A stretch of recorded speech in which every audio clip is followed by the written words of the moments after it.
یہ میرے ہوش سنبھالنے سے پہلے کی بات ہے۔ ابا کے ملنے والے ایک انکل ہمارے گھر آئے۔ تب میں بمشکل 7 برس کی تھی۔ میرے والد نے ان کو رہنے کے لیے گھر میں جگہ دے دی، حالانکہ ہمارا گھر 2 ہی کمرے پر مشتمل تھا۔ اس شخص کا نام وزیر علی تھا، لیکن والد اس کو ویرا بلاتے تھے۔ اس امی نے ویرا کے بارے میں پوچھا تو ابا نے بتایا کہ یہ میرا بچپن کا دوست ہے، ان دنوں مشکل میں ہے، اس کے پاس رہنے کی جگہ نہیں ہے۔ تبھی میں نے کچھ عرصے کے لیے اپنے گھر میں ٹھہرا لیا ہے۔ ہماری دوستی بھائیوں جیسی ہے۔ اس نے اپنی مشکل بیان کی تو انکار نہیں کر سکا۔ آپ نے اچھا کیا، لیکن اس کو رات میں سلائیں گے کہاں؟ بچوں والے کمرے میں یہ بھی پڑھ کر سو رہے گا۔ ابھی تو سردیاں ہیں، ورنہ رات کو چھت پر سونے کا انتظام کر دیتا۔ والدہ خاموش ہو رہیں۔ وہ ابا سے زیادہ بحث و تکرار نہیں کرتی تھیں۔ وزیر علی اور ویرا دن کو ایک کارپینٹر کے پاس کام پر چلا جاتا اور شام کو لوٹ آتا۔ وہ کبھی خالی ہاتھ نہ آتا تھا۔ ہمیشہ ہم بچوں کے لیے پھل، فروٹ اور کبھی صبح کے ناشتے کا سامان، انڈے، ڈبل روٹی وغیرہ لے آتا۔ وہ صرف ناشتہ ہمارے گھر سے کرتا، دوپہر کا کھانا اپنے کارپینٹر دین محمد کے پاس دکان پر، اور رات کو بھی کہیں باہر سے کھا لیتا تھا۔ کبھی کبھی جب وہ آ جاتا تو والد اصرار کر کے اسے رات کے کھانے پر ساتھ بٹھا لیتے۔ ہم سب بچے اس کو چاچا کہتے تھے، کیونکہ والد کہتے تھے کہ یہ مجھے سگے بھائیوں جیسا عزیز ہے۔ برے دنوں میں اس نے بھی ساتھ دیا تھا۔ والد کی تنخواہ زیادہ نہ تھی، گھر کا گزارا بڑی مشکل سے ہو رہا تھا۔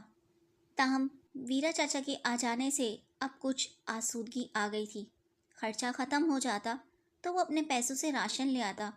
کبھی تیل، دال، چاول ختم ہو جاتے اور اسے پتہ چل جاتا، تب وہ یہ چیزیں خرید کر لا دیتا اور رقم نہ لیتا۔ وہ کہتا، میں اس گھر میں رہتا ہوں، اتنا تو میرا حق بھی بنتا ہے کہ اس گھر کی خوشحالی میں اپنا حصہ ڈالوں۔ امی سے کہتا، اگر آپ مجھے ان بچوں کا سگا چاچا سمجھ لیں تو میرے لیے اس سے بڑھ کر اور خوش نصیبی کیا ہوگی کہ میں آپ لوگوں کے کام آ سکوں۔ ان باتوں سے امی متاثر ہو گئیں کہ ویرا واقعی ایک نیک دل اور اچھا انسان ہے۔ اگر ہم نے اس کو رہنے کے لیے جگہ دی ہے تو وہ بھی ہمارے احسان کا بدلہ چکانے کی پوری کوشش کرتا ہے۔ اگر کوئی تنگ دستی کو آسودگی میں بدل دے تو ایسا آدمی کس کو برا لگتا ہے؟ دراصل ویرا کا کسی بات پر اپنے بڑے بھائی بھاوت سے جھگڑا ہو گیا تھا۔ تبھی وہ سامان لے کر ابا کے پاس چلا آیا۔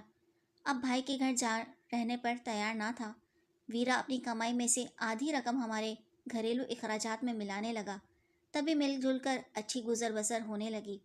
مالی لحاظ سے میرے والدین کو بھی سہولت ہو گئی۔ ہم کل 4 بہن بھائی تھے، سبھی مجھ سے چھوٹے تھے۔ یہ نادانی کا وقت تھا۔ مجھے ویرا چاچا اچھے لگتے تھے۔ وہ پانی لانے کو کہتے یا کوئی کام کہتے تو میں دوڑ کر دیتی، کیونکہ بچے کھانے پینے کے شوقین ہوتے ہیں، اور ہم ویرا کی دریا دلی سے بہت خوش رہتے تھے، جو ہمارے لیے تقریباً روز ٹافی، بسکٹ یا کچھ ایسی چیزیں لاتے جن کو بچے پسند کرتے تھے۔ اماں بھی اعتراض نہ کرتیں کہ وہ ان کو اپنے گھر کا ایک فرد گردان چکی تھیں۔ ایک کمرے میں ہمارے والدین سوتے تھے، دوسرے میں ہم سب بچے زمین پر سو جاتے تھے۔ کمرے میں ایک چارپائی تھی جو ویرا چاچا کو مل جاتی تھی۔ اب تو اس شخص کو چچا کہتے ہوئے بھی شرم آتی ہے، لیکن یہ روادات اس وجہ سے لکھ رہی ہوں کہ وہ والدین جو غیروں پر بھروسہ کر لیتے ہیں میری زندگی سے سبق حاصل کریں۔ یہ ایک حقیقت ہے، کوئی مانے یا نہ مانے، دنیا میں کوئی کسی کا نہیں ہوتا۔ اپنے غیر تو بن سکتے ہیں، لیکن غیر اپنے نہیں بن سکتے۔ بچے دن بھر کھیل کود سے تھک ہار کر رات کو گہری نیند سوتے ہیں، ہم بھی فرش پر لائن سے گدا بچھا کر برابر برابر سو جاتے تھے۔ میں اسکول جانے کے علاوہ امی کے کام بھی کرتی تھی، لہٰذا تھک جاتی۔ رات کو پھر ایسی گہری نیند آتی کہ کسی بات کا ہوش نہ رہتا۔ تیسری جماعت کی بچی کو بھلا کس بات کا ہوش ہوتا ہے؟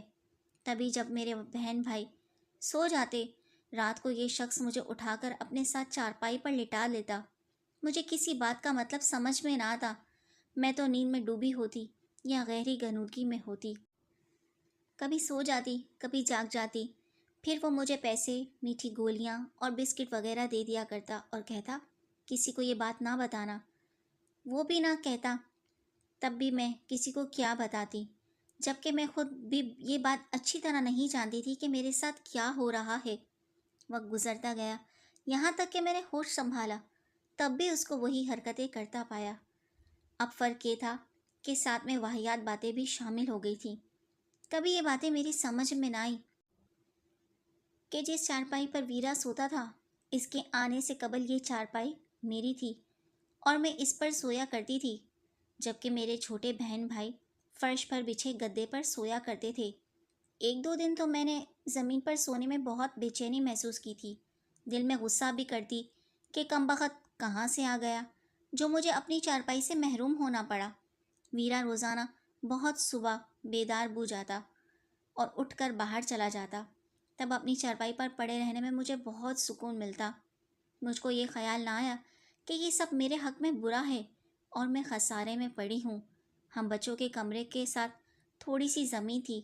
ویرا نے ابا کو صلاح دی کہ اگر میں برا نہ مانوں تو اس پر 4 دیواری بنوا کر کڑیوں کی چھت ڈلوا دوں۔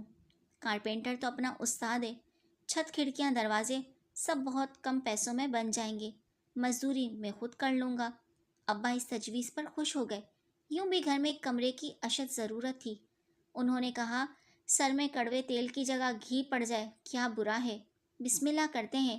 دیکھتے ہی دیکھتے چند دنوں میں ایک چھوٹا سا کمرہ تیار ہو گیا۔ ویرا نے ہمارے کمرے کے درمیان دروازہ بنوا دیا تاکہ نیا کمرے دوسرے کمرے میں جڑا رہے۔ والد نے نئے کمرے میں نئی چارپائی ڈلوا کر یہ کمرہ ویرا کے حوالے کر دیا تاکہ وہ سکون سے علیحدہ رہ سکے اور بچے اپنے کمرے میں آرام سے پڑھائی کر سکیں۔ اب میں نے اگرچہ اپنے کمرے میں سوتی تھی اور ویرا نئے میں، مگر درمیانی دروازہ آسانی سے کھل جاتا تھا۔ تبھی میرے والدین اور بہن بھائی سو جاتے تو یہ شخص چھپکے سے ہمارے کمرے میں آ جاتا۔ اب مجھ کو کچھ سمجھ آ گئی تھی۔ میں اسے کہتی، چاچا ہمارے کمرے میں رات کو نہ آیا کرو ورنہ میں ابا کو بتا دوں گی۔ تبھی وہ مجھے یہ کہتا کہ تیرا ابا تمہاری بات کا یقین نہ کرے گا بلکہ میری بات کا یقین کرے گا، کیونکہ میں اس کو اپنی آدھی تنخواہ دیتا ہوں۔ میں کہہ دوں گا تم خود آتی ہو کیونکہ تم لوگ روز بروز مجھ سے چیزیں لینے کی فرمائش کرتے ہو اور میں لاتا بھی ہوں۔ کبھی فرمائش پوری نہیں کر سکتا تو تم اسی غصے میں میری شکایت کرتی ہو۔ یہ ایک بری سی تعویل تھی، لیکن میں دب جاتی کیونکہ اس سے مجھے بہت ناسمجھی کی عمر سے دبکا لیا تھا، تو میں اس سے ڈرتی بھی بہت تھی۔ اور پھر میری ایک نہ چلتی 8 برس یہ شخص ہمارے ساتھ رہا اور اپنے معمول سے نہ ہٹا۔ ادھر میرے والدین اس کی خیر خواہی میں فکر مند رہتے تھے کہ کب تک ویرا کنوارا رہے گا، اب اس کی شادی کروا دینی چاہیے تاکہ اس کا گھر بس جائے۔ ابا کے کہنے پر والدہ نے اس کے لیے شریک حیات کی تلاش شروع کر دی تھی۔ بالآخر ایک دن جان پہچان کے متوسط گھرانے میں رشتہ ڈھونڈ لیا اور وہاں ویرا کا نکاح ہو گیا۔ شادی کے بعد کچھ دن تو وہ اپنی بیوی میں کھویا رہا، پھر وہی پرانی روش دہرائی جانے لگی۔ جب اس کی بیوی مائکے جاتی وہ ہمارے گھر میں گھس آتا۔ میں کسی کو بھی نہ بتا سکتی تھی، دل ہی دل میں جلتی کڑتی رہتی تھی۔ والدین نے تربیت ایسی کی تھی کہ کسی بات پر زبان کھولنا گردان زنی والی بات تھی۔ ابا سے بھی ڈرتی تھی کہ جانے کیا کر گزریں، نہ ہی تب مجھ میں اتنی ہمت تھی کہ امی کو ہی بتا دیتی۔ ویرا سے میرا جھگڑا ہو جاتا تو وہ کئی قسم کی ڈراؤنی دھمکیاں دے کر مجھے چپ رہنے پر مجبور کر دیتا۔ وہ عمر میں مجھ سے کافی بڑا تھا، تبھی مجھ پر اس کا بہت روب تھا، میں پوری طرح اس کے دباؤ میں تھی۔ اس ایک دن اس نے کہا، میرا استاد کام بہت لیتا ہے اور معاوضہ کم دیتا ہے، میں الگ سے دکان کرنا چاہتا ہوں تاکہ کچھ رقم اکٹھی ہو تو اپنا گھر لے سکوں۔ والد نے اپنے دوستوں سے قرض لے کر اور اپنی کچھ جمع پونجی اس کو دے کر دکان کھول دی۔ وہ چند ماہ میں ہی سارا مال ختم کر کے چلتا بنا۔ وہ تو چلا گیا، لیکن اس کی وجہ سے میرا ضمیر مجھ کو ملامت کرتا رہا اور میں گناہ الجھنوں کا شکار رہی۔ میرا خیال کہیں ہوتا تھا، کام کہیں عجیب خپتی ہو گئی تھی۔ سہیلیاں میری حالت دیکھ کر کرتی، وہ سمجھتی کہ مجھ کو کسی سے محبت ہے اور میں اسی کے خیالوں میں کھوئی رہتی تھی۔ انہیں کیا معلوم کہ مجھ کو اپنی اس داغدار ردا کا غم ہے جس کو ایک ظالم تار تار کر گیا ہے۔ میں امتحان میں بھی اس وجہ سے کامیاب نہ ہو سکی۔ وہ شخص جا چکا تھا، میری سنہری عمر بھی میلی بو کر نکل چکی تھی، مگر دل کی خلش ہے کہ ختم نہیں ہوتی۔ اس کے بعد جتنے بھی حادثے میری زندگی میں آئے، اسی شخص کو اس کا ذمہ دار سمجھتی ہوں۔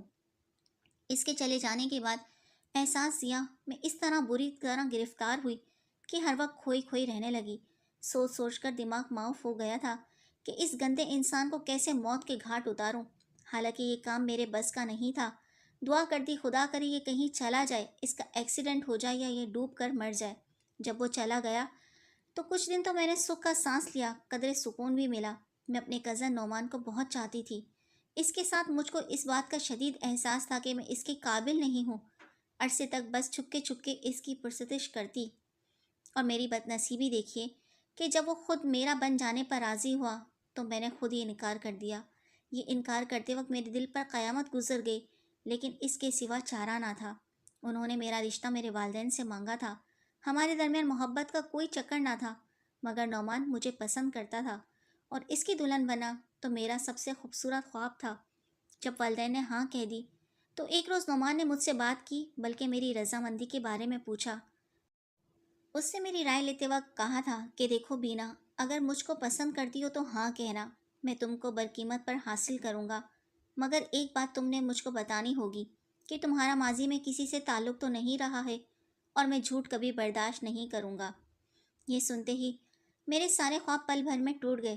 بھلا میں نعمان کو یہ کیسے بتا دیتی کہ میں اپنی زندگی کی سب سے قیمتی متاع لٹا چکی ہوں اور اب ان کے قابل نہیں رہی، یا پھر میں جھوٹ بول کر اس کو کیسے دھوکہ دیتی جس کی میں کسی دیوتا کی طرح پرستش کرتی تھی۔